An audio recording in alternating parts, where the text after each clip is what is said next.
Guys আজকে ভিডিওতে দেখাবো কিভাবে সান্ডা ফটো এডিটিং করতে হয়, যেটা ফেসবুক ও টিকটক অনেক ট্রেন্ডিংয়ে চলতেছে। চলো দেখে আসি তোমরাও কিভাবে এই সান্ডা ফটো এডিটিং তৈরি করবে। গাইস আজকের এডিটিংটা করার জন্য আমার যে অ্যাপসটি প্রয়োজন তার নাম হচ্ছে চ্যাটজিপিটি, যেটা আমরা প্লে স্টোর থেকে নামিয়ে নেব। দেন নামানো হয়ে গেলে আমরা চলে যাব চ্যাটজিপিটি অ্যাপের ভিতরে।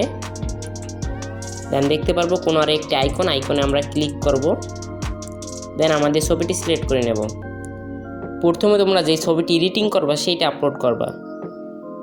যেমন আমি মুদির হাতে সান্ডাকে ধরাতে চাচ্ছি, দেন আমি মুদিকে সিলেক্ট করে নিচ্ছি। দেন আমরা আবার ক্লিক করব। দেন এখন এই ছবিটি সিলেক্ট করতে হবে। এই ছবিটি সিলেক্ট না করলে কিন্তু আমাদের এডিটিংটা হবে না, যার কারণে এই ছবিটি সিলেক্ট করতে হবে। দেন আমাদের ফটো সিলেক্ট করা হয়ে গেলে আমাদের একটি প্রম্পট লিখতে হবে, যেটা হচ্ছে এইটা। সেটা একটু ভালো করে তোমরা দেখে নাও।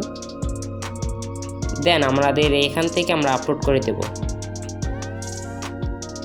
দেন আপলোড করার সাথে সাথে আমরা কিছুক্ষণের মধ্যেই দেখতে পারবো আমাদের মুদির হাতে একটি সান্ডাকে ধরিয়ে দিয়েছে।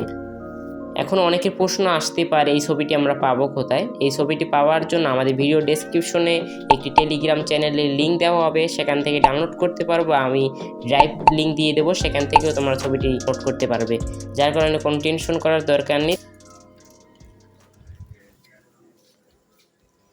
দেন দেখতে পাচ্ছি আমাদের একদম পারফেক্টভাবে ছবিটি তৈরি করে দিয়েছে, যেটা বলার কিছু না, একদম পারফেক্ট। যেরকম চেয়েছি সেরকমই আমি ছবিটি পেয়েছি। আমি মরুভূমি চেয়েছিলাম, সেই মরুভূমিতে আমাদের ছবিটি পাঠিয়ে দিয়েছে।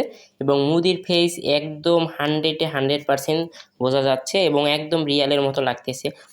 আর গাইস এই ভিডিওটি যদি একটু ভালো লাগে তোমাদের কাছে, অবশ্যই সাবস্ক্রাইব করে আমাদের পাশে থাকবে এবং নতুন নতুন ভিডিও দেওয়ার আমি চেষ্টা করব। সবাইকে আসসালামু আলাইকুম।